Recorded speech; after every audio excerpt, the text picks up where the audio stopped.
Hello दोस्तों, my name is Sitendra Chaudhary and I welcome to all of you to your own YouTube channel iTube Classes। दोस्तों, पिछली video में हमने cover किया था अलकनंदा और भागीरथी रिवर के ओरिजिन और उनके रूट्स के बारे में। साथ ही हमने देखा था पंच प्रयागों को भी। अलकनंदा और भागीरथी देव प्रयाग से आगे गंगा के नाम से जानी जाती हैं और प्लेन्स में पहली बार पहाड़ों से निकलकर गंगा हरिद्वार में पहुंचती है। अगर किसी ने पिछली वीडियो नहीं देखी है तो प्लीज़ इस वीडियो को जाकर ज़रूर देखें, लिंक आपको डिस्क्रिप्शन बॉक्स में मिल जाएगा। हरिद्वार से आगे गंगा साउथ की तरफ चलती है। 20 to 25 किलोमीटर चलने के बाद यह उत्तराखंड और उत्तर प्रदेश के बॉर्डर पे पहुंचती है।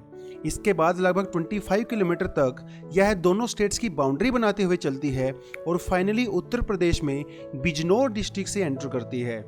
उसके बाद लगभग 150 किलोमीटर तक लगातार साउथ में चलने के बाद साउथ ईस्ट डायरेक्शन में मूव करती है। यहाँ से गंगा पहुँचती है कानपुर में। कानपुर एक बहुत ही पॉपुलर इंडस्ट्रियल और हिस्टोरिकल सिटी है जो फेमस है अपनी लेदर और टेक्सटाइल प्रोडक्ट्स की बेहतरीन क्वालिटी के लिए। 1857 के रिवोल्ट के दौरान भी कानपुर एक एक्टिव सेंटर के रूप में जाना जाता था। कानपुर के आगे गंगा रिवर साउथ ईस्ट में ट्रेवल करती है और लगभग 200 किलोमीटर चलने के बाद पहुंचती है प्रयागराज में। प्रयागराज को कुछ टाइम पहले तक इलाहाबाद के नाम से भी जाना जाता था।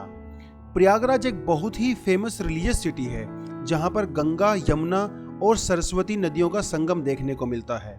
हालांकि फिजिकली हम सिर्फ गंगा और यमुना को ही देख सकते हैं।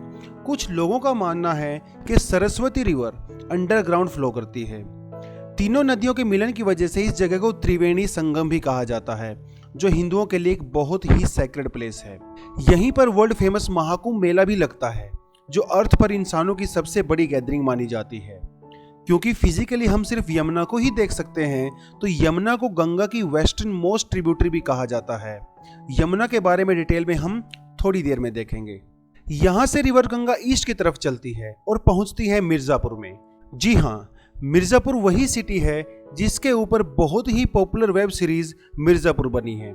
मिर्जापुर से आगे 60 to 65 किलोमीटर चलने के बाद गंगा पहुंचती है cultural capital of India Varanasi यानी कि बनारस में।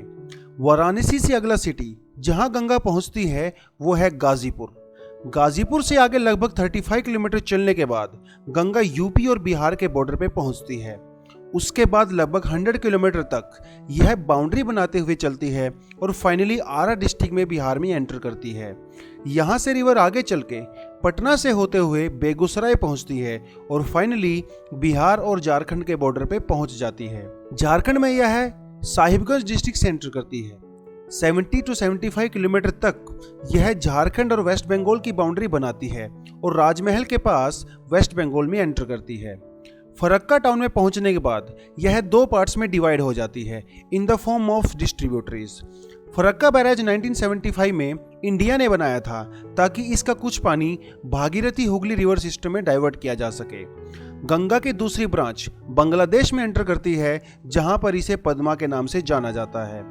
पहली ब्रांच मुर्शिदाबाद, नाबाद्वीप, कलकत्ता और हावड़ा में फ्लो करती है। सबसे आखिर में यह पहुंचती है हल्दिया में जो मिदनीपुर डिस्ट्रिक्ट में पड़ता है और finally Hooghly river bay of Bengal में सागर आइलैंड के पास ड्रेन करती है। अब जब हम लोग गंगा का रूट अच्छे से देख चुके हैं तो आइए अब हम देखते हैं गंगा की राइट बैंक ट्रिब्यूटरीज को। सबसे पहली राइट बैंक ट्रिब्यूटरी जो यहाँ पे मैं डिस्कस करने वाला हूँ वो है यमुना रिवर।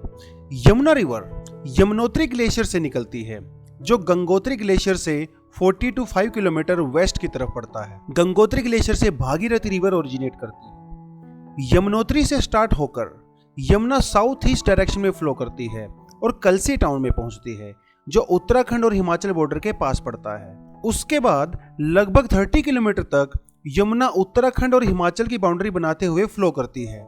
इसके बाद लगभग 200 किलोमीटर तक यमुना यूपी और हरियाणा की बाउंड्री के साथ साथ फ्लो करती है और फाइनली दिल्ली में एंटर करती है।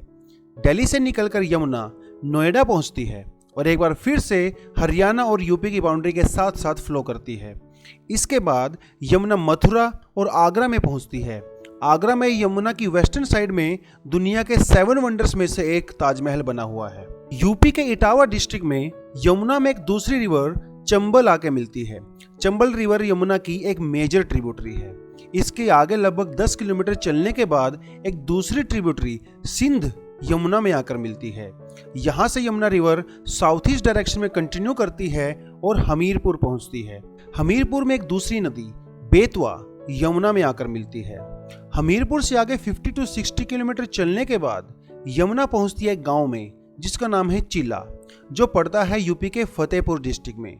यहाँ पे एक और ट्रिब्यूटरी यमुना में आकर मिलती है जिसका नाम है केन।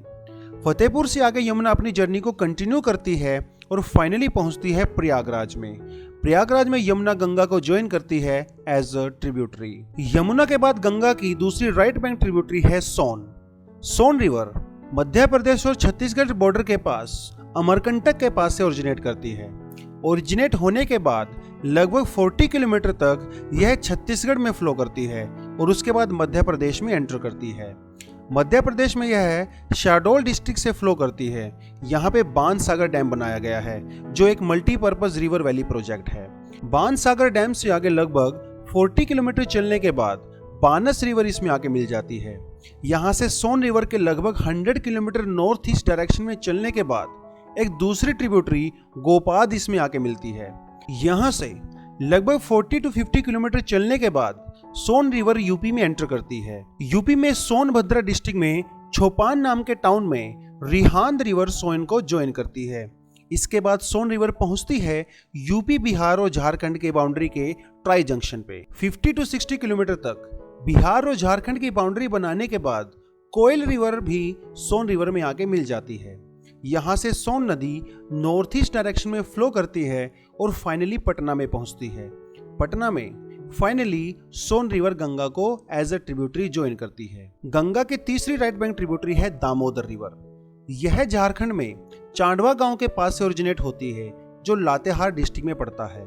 यहाँ से यह ईस्ट साइड में फ्लो करती है और पहुंचती है बोकारो में, जहां पर तेनुघाट रिजर्वोयर बनाया गया है।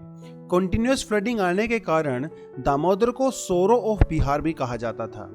अपनी जर्नी को कंटिन्यू करते हुए रिवर वेस्ट बंगाल में एंटर करती है, जहां यह आसनसोल से होते हुए बर्धमान पहुंचती है।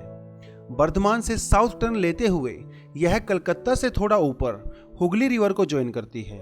तो इस सेंस में यह हुगली की भी ट्रिब्यूटरी है, और क्योंकि हुगली गंगा की एक ब्रांच है तो दामोदर को भी गंगा की राइट बैंक ट्रिब्यूटरी कहा जाता है। तो ये थी गंगा की राइट बैंक ट्रिब्यूटरीज। अगली वीडियो में हम लेके आएंगे गंगा की लेफ्ट बैंक ट्रिब्यूटरीज। तो नेक्स्ट वीडियो का अपडेट आपको सबसे पहले मिले, इसके लिए आप इस चैनल को सब्सक्राइब करें और बेल आइकन पे ज़रूर क्लिक करें। अगर आपको वीडियो पसंद आया है तो इसे लाइक ज़रूर करें और अपने दोस्तों के साथ शेयर भी करें। Thank you and keep learning.